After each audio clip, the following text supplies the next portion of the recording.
Welcome to the first full episode of my video series documenting the creation of my Concerto for Wind Ensemble. Now in this first episode, I originally planned to talk about the overall work and how I see the five movement structure, and I'm pretty sure it's going to be five movements. I was going to talk about how that was going to unfold and what I see for each movement. However, in the month since the first video, I've actually written a lot more music than I anticipated, and have basically completed movement 2. So I thought instead I would just dive in and talk about this movement, and we'll come back to the overall structure of the piece a little bit later. So the instrumentation, first of all, for this movement is fairly small. There's the 5 flutes, 3 of which are antiphonal, 6 clarinets, 3 of which are also out around the audience. 5 of the 6 trumpets are used in this movement, including the 3 that are around the audience. Harp, vibraphone, saxophones, trombones, and a crystal water glass. So that's not a very big instrumentation. In fact, the movement never really gets much above mezzo piano, though it does have one big, really warm moment where it blossoms around the audience. And in fact, it's sort of a progression, beginning with only instruments on stage, and then at this large moment when G major happens, because we're mostly in an F-sharp tonality throughout the movement, it keeps hinting at G major, and we finally just arrive at this really warm, lush G major. The instruments spread around and the sound blossoms around the audience. And then it ends with only the antiphonal instruments. Now there are 2 central motives that I use in this piece. The first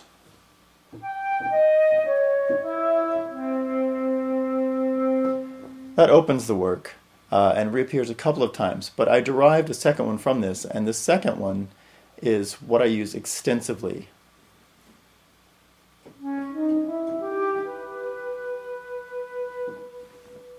When I compose, I usually build the work out of as small amount of material as possible. Francis Macbeth called this economy of materials, and it's very central to the way I think of music and way I organize music. And so the entire work, the entire movement is built from that singular motive, as you'll hear.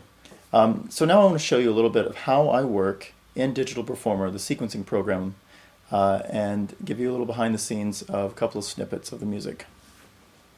So this is Digital Performer, my favorite sequencing software and what I've been using to compose for many years. I find it faster than pencil and paper, though sometimes I still do sketch out ideas with pencil and paper. And it's definitely a lot less constrictive than trying to compose in Finale or Sibelius, because in those you have to decide on the meter changes and the bar lines as you go, and I don't like to do that until I'm completely finished with the music. I want it to be fluid and not worry about what it looks like on the page. That's the last step, not the first. Anyway, what you see here is a bird's eye view of all of Movement 2 from the Concerto for Wind Ensemble.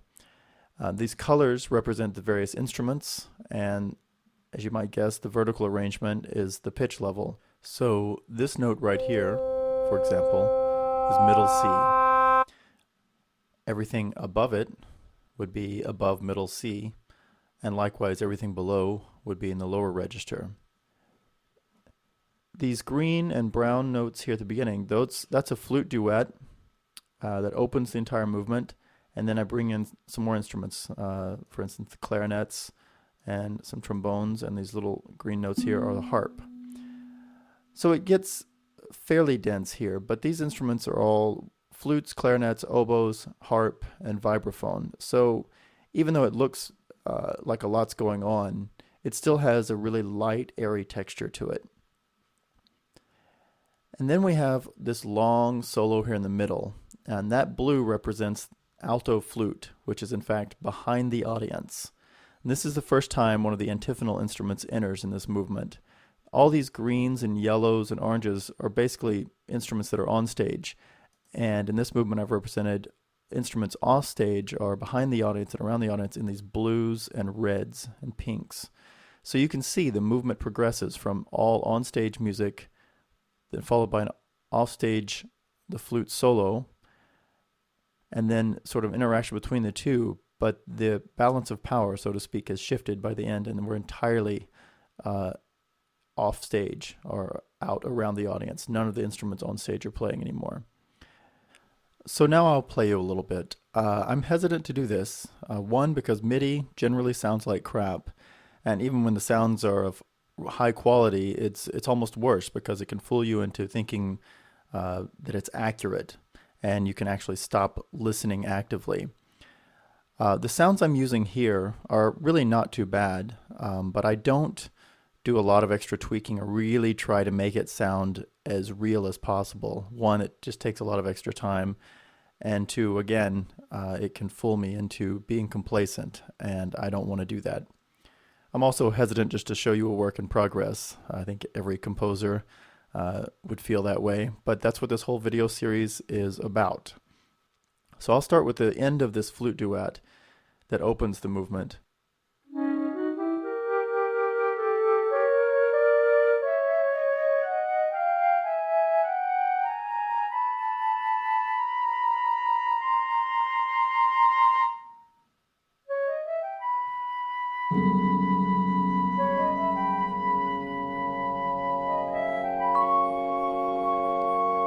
So these two green ones down here are trombones with very slow wah, harmony mute. And out of that comes two clarinets.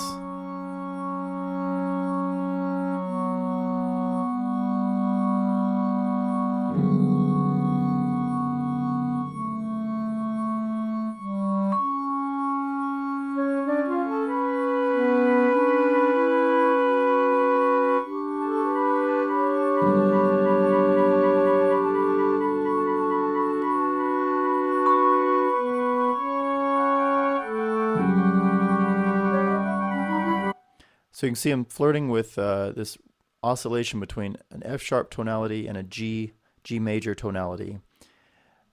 Ultimately, it comes back down to F sharp and winds itself out to this flute solo here. But the G major is in fact foreshadowing, because down here in this section, which you can tell by its density is what would be the climax section, we finally fully arrive at G major and embrace it. And that's the moment that the music really spreads from on stage and blossoms around the audience. I'll play a little bit of that for you.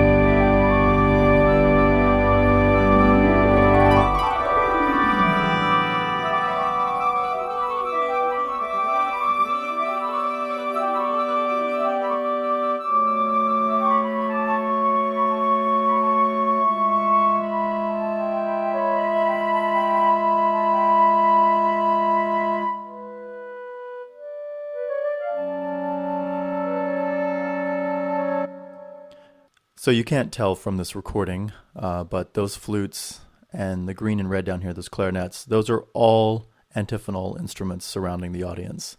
As I mentioned, everything from here to the end is only antiphonal. There's nothing on stage playing. So that's a rough overview of movement 2. I expect it will change some more. It's not really finished, but as you can see, there's music beginning to end, and the overall shape and character of the piece is there. There's a few moments I need to go back and fix, but like I said, I will come back and do that later after I've had a little break from this movement. I'm going to move on to movement 3, which I anticipate will be extremely fast, extremely virtuosic, but also extremely quiet almost the entire time. Usually I think of fast and loud going together, so I thought I would try to turn that on its head and have it fast and soft, but still very intense and relentless. Or I might jump to the 5th movement, but a little bit more about those other movements in the next episode. Thanks for watching, and I'll see you then.